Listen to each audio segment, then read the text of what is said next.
Welcome back, everybody. On Thursday, February 2nd, an upcoming art exhibit at the Isla Center for the Arts will open that will showcase the artwork of several UOG faculty members. Two of them are here with me now. We have Rifkowitz and Rick Castro. Gentlemen, half a day. Thanks for joining us. Thank you. Thanks for having us. Okay, always good to have artists here in the studio and everything. You know, we can learn so much from each other, from the parallels between our own industries and everything, and certainly the work that you two gentlemen and everybody at UOG is giving back to the island and helping people to express themselves and understand expression. Well, thank you. Is the interesting thing and everything. Thank you. We appreciate the effort at trying to promote the arts here on Guam. You know, I mean, we're just a small department, but we do our bit to try to pass on the legacy. Yeah, in essence. Well, that's a good point, Rick. So exactly what is the legacy, and how is your generation, how are you guys contributing to that ongoing symphony, if you will? Well, there's a lot of emphasis on the cultural arts, and the students that we have are sort of the up-and-comers, the more contemporary movement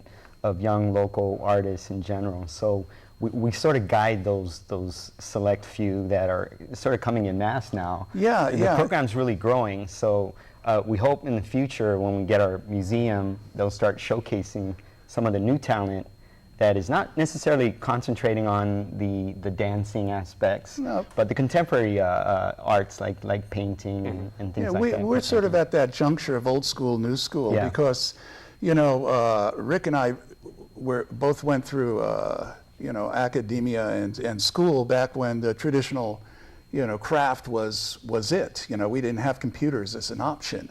And the generation we're dealing with students right now, they're all computer literate. I mean, they grew up with, computers, so everything is so easy for them. And they're, where we would source out of magazines or pictures or nature, they're sourcing off their computer. They're bringing their iPads to class, and flipping through and sourcing. And it's, it's just a whole new way of dealing with imagery. And we're trying to make the leap. We're playing catch up, and we're lucky to have a small support, from the university. We have a small graphics lab now. We're making a inroad there. And we think, we can bridge this, because you can't have this future technology without having the basic understanding of design. And if we can do that, we've got a great future ahead for our students. Okay, so we are going to talk about your two respective pieces in a second, but I want to talk a little bit more about that, Louis, because of course saying, having students with their advanced skills these days, understand the fundamentals, it's kind of the converse for your generation, because you guys are challenged to, get up to speed on all these new digital platforms. Exactly. And like you said, kids these days grow up and Photoshop is just ingrained in their psyche and everything. That's right.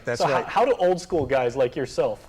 We write faculty research grants to get a hold of the software so we could spend, time on the weekends and in the evenings trying to fiddle with it to try to understand it. So I have this Rhino CAD program now I'm trying to learn. Okay, I'm going through the tutorials, and I can't say I'm competent in it. I'm understanding it more, but I want to get to the point where a form shows up in my brain and I can actually just kind of develop it on the computer. And I'm looking forward to the day where I can actually send it, to a 3D printer and just have it printed for me. And we could do that.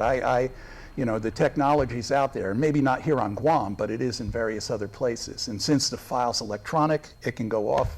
I could have something sent back to me in the mail. It would be wonderful. Okay, so Rick, let's go ahead and talk about the showcase and everything like that. What pieces of yours will you be exhibiting? The pieces I have basically is a group of abstract contemporary works that I worked over this past summer. A lot of the pieces showed at the Louis Vuitton store. Beautiful. You weren't able to see it. I saw the Louis Vuitton show. You did? I brought my class there. Good job. I taught you were gone for the summer, so I was hoping you'd get back on time to see it. You caught the tail end of it, right? Well, I brought the survey class down to the Louis Vuitton show. Yeah, that's right. Remember we had a big talk right on the last week. Yeah, definitely. But, you were shaking a lot of hands that night, so No. This was after the opening. It was after the opening. I wasn't part of the opening, but I did bring our. Ironically, that show was to benefit the Manamco Master's Program. So it was kind of like the new meets the old there, and just showing our support for each other. And so some of the pieces that were showcased there will be repeated in this show.